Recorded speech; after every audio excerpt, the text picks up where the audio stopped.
Ma quello che ho pensato sono dei pazzi, cosa fai, in che situazione ti metti? E allora ho cominciato a domandarmi, forse veramente questa crisi climatica è più grande di quanto io la percepisca.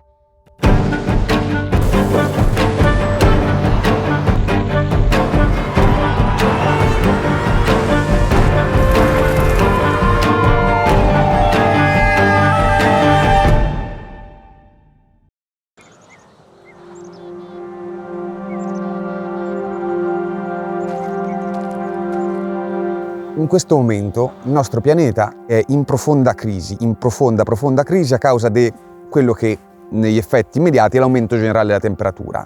Ma questa cosa ha delle conseguenze terrificanti e soprattutto molto vicine. Stiamo parlando potenzialmente di carestie che sono già in corso in Africa, in alcune zone del Sud America, in Asia. Stiamo parlando di siccità e l'Italia l'ha già visto e lo vediamo di nuovo. Stiamo parlando dei paesi che purtroppo in questo momento sono realmente in prima linea, in questa che è una battaglia impressionante che sta lasciando milioni di persone morte a terra per mancanza di cibo, d'acqua, per le guerre, per gli sconvolgimenti sociali che derivano da tutto questo. Il rischio che corriamo anche in Italia, purtroppo, nei prossimi anni, il primo rischio concreto è quello di collasso sociale. Abbiamo delle proiezioni da qui alla fine del decennio impressionanti. In Africa si calcola un qualcosa fino a 700 milioni di persone che dovranno lasciare la loro casa per mancanza d'acqua. Da qui a fine decennio. Da qui a 30 anni rischiamo di avere metà Italia senza acqua. Non è una fantasia, ok? Ora, nessuno è una sfera di cristallo, io non sono un mago, non prevedo il futuro, nemmeno la scienza prevede il futuro. La scienza guarda i dati presenti e ti propone un trend. I trend sono terrificanti.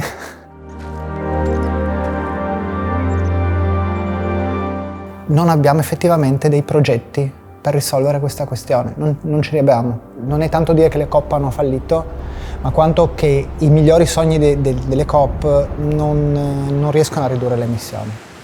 Sento una forte minaccia per la mia vita e il mio futuro. Cioè, non diventa più una questione di immedesimarsi in persone lontane, ma effettivamente succedono da noi, nel nostro paese. Non ne stiamo prendendo atto, è abbastanza doloroso. È criminale partire già con una narrazione creata esclusivamente per rassicurare e per far continuare questo percorso di accumulo infinito e sconfinato per l'interesse di davvero una cerchia ristrettissima di persone. Siamo il sesto investitore al mondo, finanziatore di combustibili fossili, davanti alla Russia e l'Arabia Saudita. Lo Stato italiano sta commettendo un crimine, perché sta condannando milioni di persone a una vita indegna o alla morte.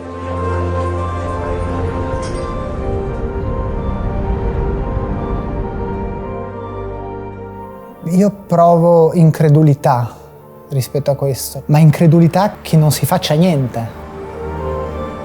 Sì, stiamo gettando un ponte per un futuro di lotta che fa molta paura. Passeremo per una restrizione enorme, legislativa, passeremo verso una repressione sempre più grande.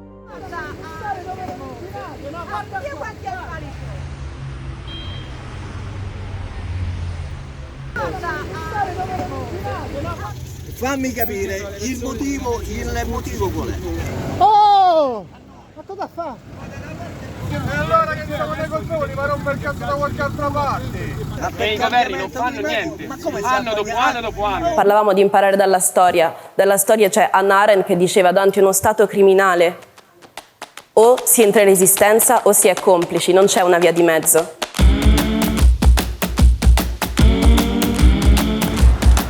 Quello che sento è proprio questa resistenza. Questa cosa sta andando avanti, no? Io resisto, mi metto lì in mezzo alla strada, sto trovando questo significato qui. Freno questo processo, mi metto io in prima linea a prendermi questo contraccolpo di questo mondo che continua ad andare avanti e correre. Penso che lì sto trovando la motivazione.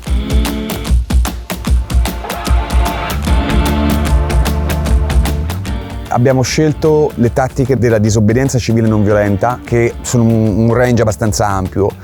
Spesso abbiamo scelto il blocco stradale perché è abbastanza semplice. Hai bisogno di 6, 8, 10 persone, qualche striscione e sei pronto. Gli imbrattamenti sono molto funzionali nel momento in cui hai un obiettivo, che sia la Regione Toscana, che sia il Senato, cioè quando vuoi portare l'attenzione verso qualcuno che sta facendo qualcosa.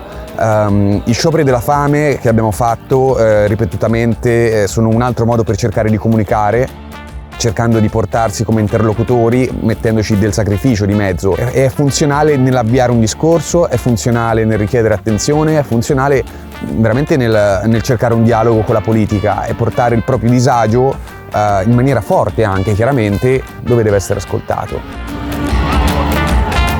Sappiamo che i blocchi stradali sono qualcosa di estremamente anticonvenzionale, per cui molte parti sociali si esprimeranno assolutamente a sfavore. Un'azione non violenta non è mai totalmente non violenta, però tu puoi dire che è violento bloccare una persona che va a lavoro, io posso dire che per me è violento stare fermi e non fare nulla e condannare a morte miliardi di persone.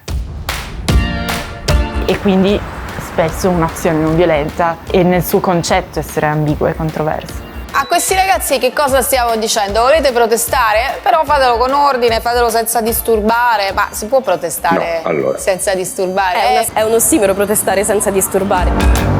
Siamo non violenti nel senso che facciamo tutto il possibile perché le persone non si facciano male, siamo attenti nei blocchi alle emergenze a far passare le ambulanze o se c'è proprio una persona che sta tanto male la facciamo passare.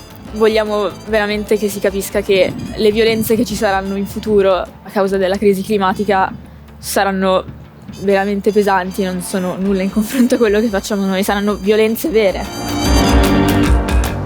Da parte del governo la risposta è ridicola, tendono a infantilizzare le proteste, non sapete niente, siete dei ragazzi, proprio è vergognoso. A 18 anni si ha dei cittadini con tutti i diritti e tutti i doveri, si ha il massimo diritto di portare avanti le proprie proteste davanti ai palazzi del potere. E pur sempre non condividiamo i metodi perché un po' di vernice lavabile, Signore Dio, potesse mai rovinare la giornata a qualcuno.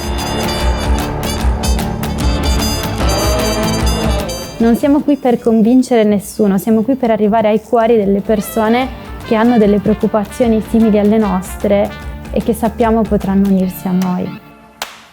Non sono necessarie migliaia di persone, ne bastano poche. Perché quello che noi vogliamo è una mobilitazione di massa, che poi abbiamo bisogno che si partecipi, mostrare queste scene forti che persone si mettono a disposizione, dicono io blocco questa cosa, mi metto lì a bloccare perché dobbiamo fermarci come società a riflettere su questa cosa.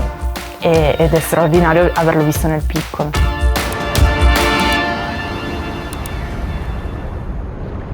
Non sappiamo dove andremo a finire con questo progetto, ma sento che usciamo dal territorio delle certezze un po' che ci siamo costruiti ed entriamo nel territorio del rischio più completo.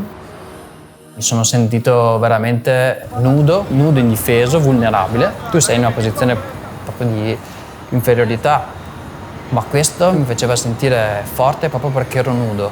Per la prima volta ebbi la sensazione che il mio corpo aveva una sua funzione ed era in un luogo dove poteva avere davvero un impatto. Secondo me siamo partiti veramente bene. Abbiamo fatto 4 chilometri di coda, c'è stata tantissima risonanza, forse perché era la prima volta e non era mai successo che qualcuno gli bloccasse il grande raccordo. Quando vedo come ne parlano i giornali mi accorgo della forza che ha questa cosa. È stato straordinario.